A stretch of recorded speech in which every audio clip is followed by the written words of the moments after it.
Contract marriage ഭാഗം 40.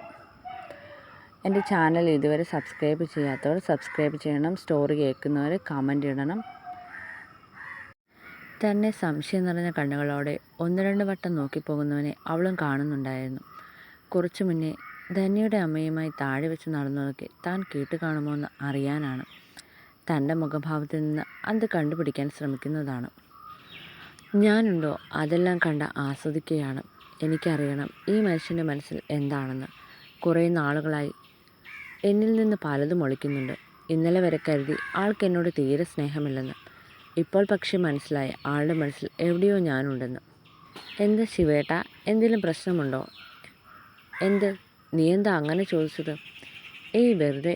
താഴെ എന്തോ ബഹളം കേട്ടു, ശിവേട്ടൻ്റെ ഒച്ചയും. ആ, എന്നിട്ട് നീ എന്തെങ്കിലും കേട്ടോ? അവളുടെ കണ്ണിലേക്ക് തന്നെ ഉറ്റുനോക്കിക്കൊണ്ടാണ് സംസാരിക്കുന്നത്. ഇല്ല. എന്തേലും കേൾക്കണേൽ റൂമിന് പുറത്തേക്ക് വരണ്ടേ? ഇനി എന്നെ കണ്ടിട്ട് അവർ കിള കണ്ടെന്ന് കരുതി ഞാൻ ഇവിടെ തന്നെ ഇരിക്കുമായിരുന്നു. വാതിൽ തുറന്ന് ഇട്ടതുകൊണ്ട് ശിവേട്ടൻ്റെ ഉച്ചത്തിലുള്ള സംസാരം കേട്ടു. അവൻ്റെ മുഖത്ത് വേർതിരിച്ചറിയാൻ പറ്റാത്ത എന്തോ ഭാവം. താനൊന്നും കേട്ടില്ലെന്ന് പറഞ്ഞപ്പോൾ ഉള്ള ആശ്വാസമല്ലേ? അതെ. എന്തായിരിക്കും അങ്ങനെ? മനസ്സിൽ ഒരുപാട് ഉത്തരമില്ലാത്ത ചോദ്യങ്ങൾ ഉയർന്നു. എന്നിട്ട് അവർ പോയോ? എന്തൊക്കെയോ പറഞ്ഞിട്ട് ഇറങ്ങിപ്പോയി. ഇനി ഉടനെ വരില്ല ഇങ്ങോട്ട്. ഞാൻ പുറത്തേക്ക് വരെ പോയിട്ട് വരാം. ഇപ്പോഴോ? വേണ്ട, പിന്നെ പോകാം. പിന്നെയോ? അവൻ നെറ്റി ചുളിച്ചവളെ നോക്കി. എനിക്ക് പേടിയാ. നിങ്ങളങ്ങോട്ട് പോകുന്ന കണ്ടാൽ വരും എന്നെ ഭരിക്കാൻ ഓരോന്ന്. അങ്ങനങ്ങ് പേടിച്ച് ജീവിക്കാൻ പറ്റുമോ എൻ്റെ ഭദ്രേ? നീ കുറച്ച് സ്ട്രോങ് ആവും. ഇവിടുന്ന് പോയി കഴിയുമ്പോൾ തന്നെ ഹോസ്റ്റലിലേക്ക് നിൽക്കണ്ടേ? നേരത്തെയായിരുന്നു അവനങ്ങനെ പറഞ്ഞതെങ്കിൽ എന്തൊക്കെയോ ആലോചിച്ച് വിഷമം വന്നേനെ. പക്ഷെ ഇപ്പോൾ അങ്ങനെയില്ല. അവളുടെ മുഖത്തൊരു കുസൃത ചിരിയുണ്ട്. അവന് പോലും കാണാൻ സാധിക്കാത്ത പോലെ ഒന്ന്. അതിന് ഞാനെങ്ങനെ ഇനി ഒറ്റയ്ക്കാവും? ഞാൻ ശിവേട്ടന് പറഞ്ഞതൊക്കെ മറന്നു പോയോ? അർജുനോട് ഞാൻ എൻ്റെ ഇഷ്ടം പറയും. നിനക്കിഷ്ടമാണോ അതിനവനെ? അവൻ്റെ മുഖത്ത് നിമിഷ നേരം കൊണ്ട് ദേഷ്യം നിറഞ്ഞു. അങ്ങനെ ചോദിച്ചാൽ അറിയില്ല. പക്ഷേ അവൻ അതേല്ലോ. ശിവൻ്റെ കൈകൾ അത് കേട്ട് ചുരുണ്ടു നിവരുന്ന അവൾ കാണുന്നുണ്ടായിരുന്നു. തൻ്റെ മനസ്സിലെ തോന്നലുകളൊന്നും വെറുതെയായില്ല. പക്ഷേ ഞാൻ പറയിക്കും, നോക്കിക്കോ. നിങ്ങൾക്ക് എന്നോട് എന്താണെന്ന് എനിക്കറിയണം. ഞാൻ അഭിനയിച്ച് ഇപ്പോൾ ജീവിക്കാൻ നോക്കുവാണെന്നല്ലേ ഇടയ്ക്ക് പറയുന്നത്? അതിപ്പോൾ ശരിക്കും ആരാണെന്ന് ഞാൻ തെളിയിക്കും. അവനെ നോക്കി നിഗൂഢമായി പറഞ്ഞവൾ. നീ എന്താ പേറുപെറുക്കുന്നത്? ഇപ്പോഴേ പോകണമെന്നുണ്ടോ? അവൻ്റെ മുഖത്ത് അത് പറയുമ്പോൾ പുച്ഛമായിരുന്നു. വിടുമോ ശിവേട്ടൻ?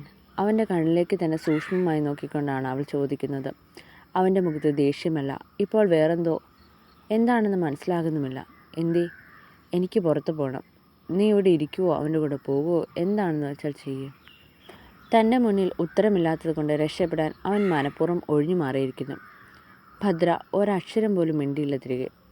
അവളെന്തോ ഒന്നും മിണ്ടാത്തതെന്നറിയാൻ ഇടയ്ക്ക് അവളെ നോക്കിക്കൊണ്ട് കബോർഡ് തുറന്ന് ഒരു ഷർട്ട് എടുത്തിട്ടു. പെട്ടെന്ന് വന്നേക്കണം, അല്ലേൽ ഞാൻ അർജുനെ വിളിച്ച് പുറത്തേക്ക് പോകും. പേടിക്കണ്ട, ആരും കാണാതെ അവൻ്റെ കൂടെ പോകും.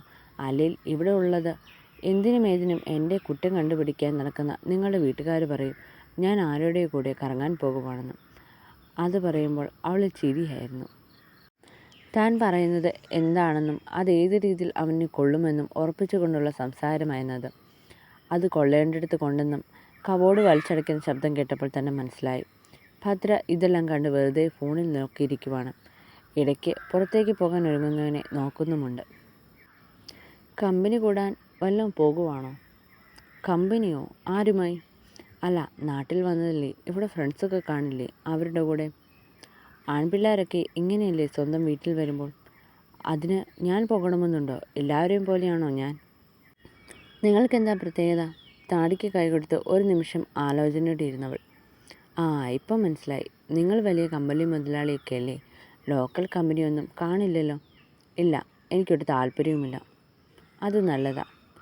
നീ കുറേയായി എന്നെ കളിയാക്കുന്ന പോലെ സംസാരിക്കുന്നു. ഞാനോ? ഇതൊക്കെ സാധാരണ സംസാരിക്കുന്ന കാര്യമല്ലേ. അതെങ്ങനെയാ? എപ്പോഴും ജാട പിടിച്ച് നടക്കുമല്ലേ, അതുകൊണ്ടാണ് ഇങ്ങനെ തോന്നുന്നത്. മനുഷ്യന്മാരെ പോലെ ചിന്തിക്കാൻ പഠിക്കുക. ഉള്ളിലുള്ളതൊക്കെ തുറന്നു പറയാൻ ധൈര്യം കാണിക്കുക. വാച്ചെടുക്കാൻ മേശയിലേക്ക് നീണ്ട കൈകൾ ഒരു നിമിഷം അവൾ പറയുന്നത് കേട്ട് അങ്ങനെ നിന്നു. ശേഷം വാച്ചെടുത്ത് കയ്യിൽ കെട്ടി. അവൻ ചെയ്യുന്നതെല്ലാം ശ്രദ്ധയോടെ നോക്കിക്കണ്ടവൾ അത് കണ്ട് മെല്ലെ പുഞ്ചിരിച്ചു. വരുമ്പോൾ എനിക്കെന്തെങ്കിലും വാങ്ങിക്കൊണ്ട് വരണം.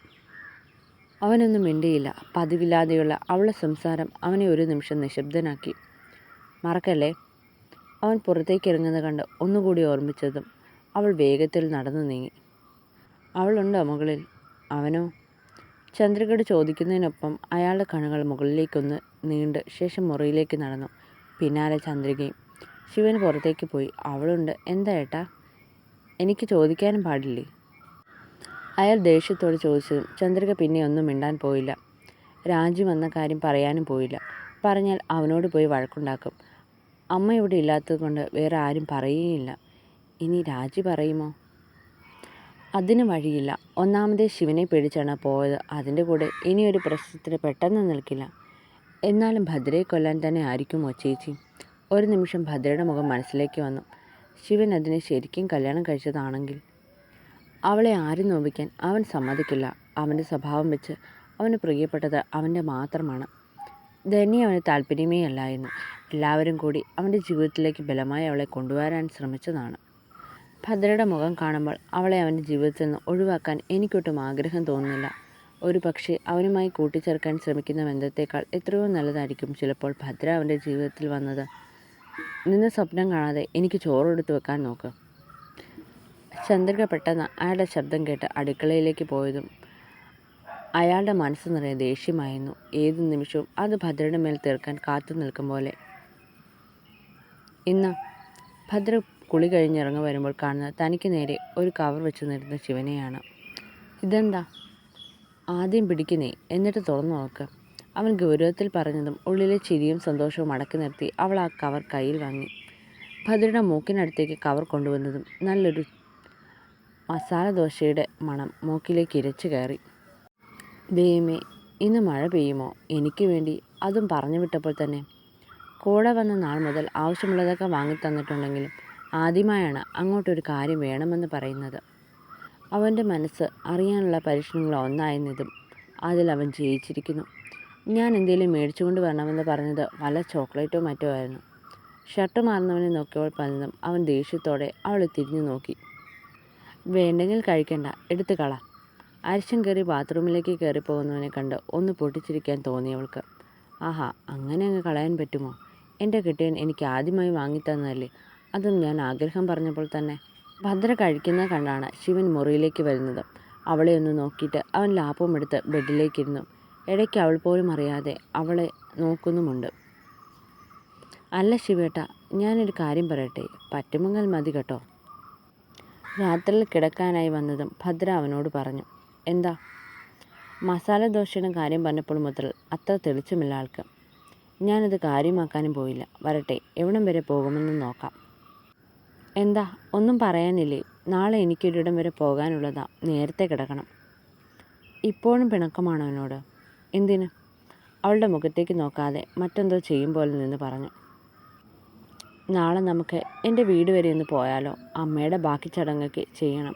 ഇനിയും വൈകിയാൽ ശരിയാവില്ല. അവളുടെ സ്വരം മാറി.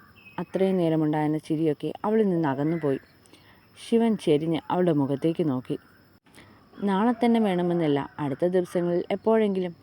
ശിവേട്ടൻ അന്ന് വരാമെന്ന് പറഞ്ഞില്ലേ, അതാ ഞാൻ. നാളെ തന്നെ പോകാം, രാവിലെ.